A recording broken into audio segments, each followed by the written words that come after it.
Hey, gorgeous. Happy Tuesday. It's Bex here with another Tune Up Tuesday, here to tune your heart to the frequency of love.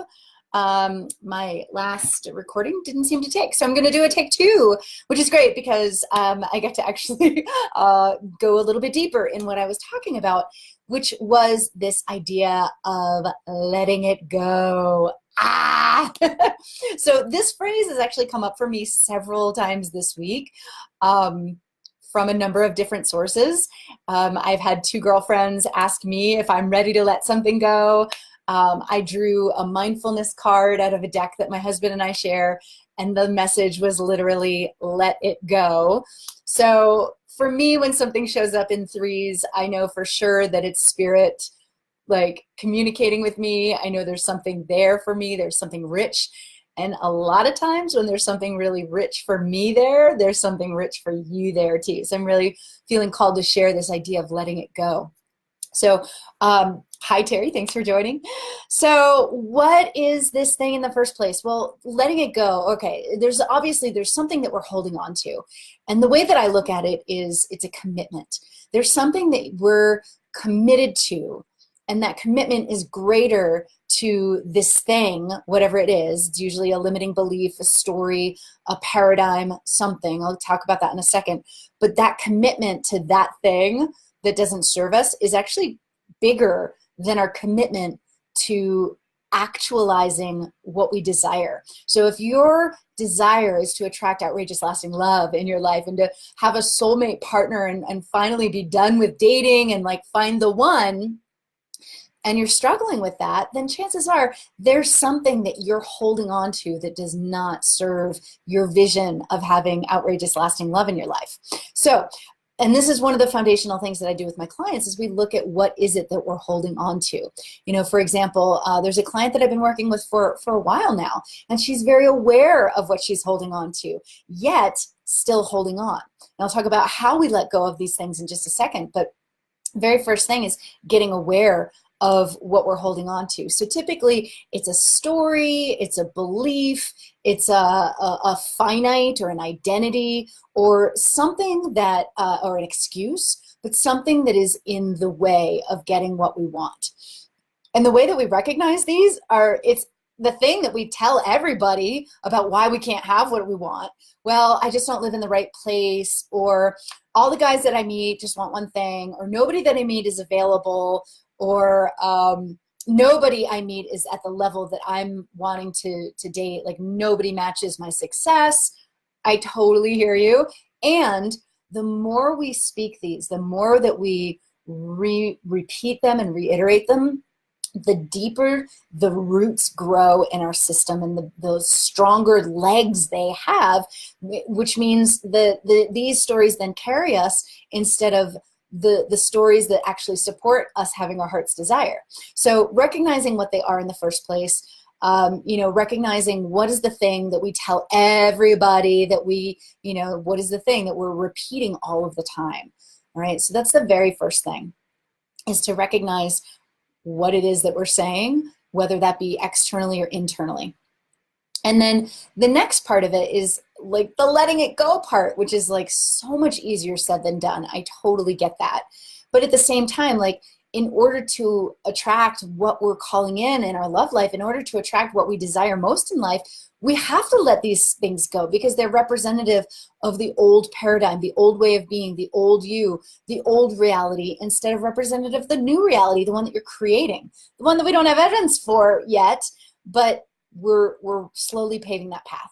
So the very first step is recognition, noticing when you're in the old story, when you're in the old paradigm, the old belief system, the old thought pattern, the old excuse, and fucking celebrate it. Like have a little dance party for yourself because you know that you're being human. You're passing the human test. And not only that, you're celebrating because you've stepped outside of the experience of actually being in the trap, the limitation. And now you're outside of it looking inward and saying, oh, look at that. I'm doing that thing again where I tell myself that I can't have what I want because of this, that, or the other.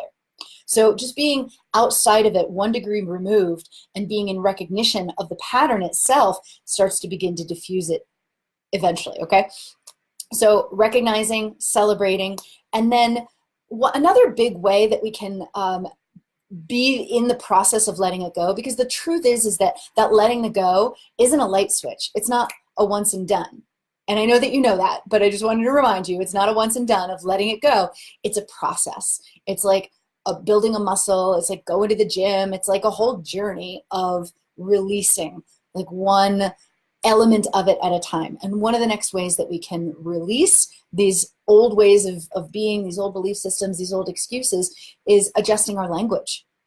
And I work with my clients a lot on the language that they use, because again, every time that we repeat it, every time that we, reiterate what it is that why we can't have what we want, we're breathing life into it, we're giving it legs, it's taking root in our system. So we want to uproot it and put a stop to it. So using language like historically, or up until now, or I once was, or it used to be that, is a very clear way of demarcating what once was versus what it is now and what it will be in the future, what you're calling in, what you're creating. So if you're just joining us, I'm talking about letting it go because so often we're holding on to a belief that love attraction has to be hard, or maybe I'm just not meant to have a partner in my life, or there's really no quality men out there who really live up to my standards, or whatever your belief system is that's holding you back from attracting outrageous love in your life. All right. So recognizing it, adjusting your language, and then a third big step in letting it go is engaging in some kind of soul nourishing practice. Because the thing about soul nourishing practice, and for me, those are the things that get me into my body. Because again, our body has memory, our body has history, our emotional self is recorded in our body. And we hold trauma, we hold failure, defeat, sadness, unreleased emotion we hold in our body. So for me, soul nourishing practice is about getting into my body, getting out of my head and getting into my body. Because one of the big reasons why this makes this process of letting it go really land when I get in my body is because it gets me out of that old belief system, the fear-based beliefs or the historical beliefs, and gets me into what I know in my heart to be true, or at least gets me aligned with my highest self, God, source, universe, so that I can hear the voice of possibility, so that I can get back into alignment with what I am calling in versus what I've known up until that point, what my history has given me evidence to support, and all this, that, and the other. Okay, so recognize that you're in the pattern of repeating yourself and repeating the thing that is dividing you, separating you from that which you are calling in. Great love. Celebrating yourself for being human, and then and then adjusting your language, moving forward, making a clear verbal demarcation of what once was and what now is, and then moving forward with soul nourishing practices to get out of your head, get into your body, get into your heart, get into the present moment, so that you can be that clear, you can have that clear connection with a higher power that is ultimately leading you towards your desire of outrageous lasting love. So I hope that's been super helpful.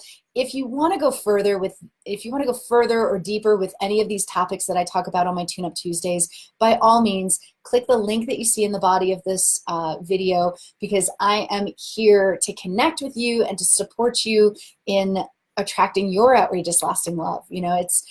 Part of my job as a coach is to help you see what you can't see yourself, to help you see what's in your blind spot, what's holding you back, and provide you steps to move forward, to break through. So if that appeals to you, give the link in the body of this video a click and apply for a love attraction strategy call with me today.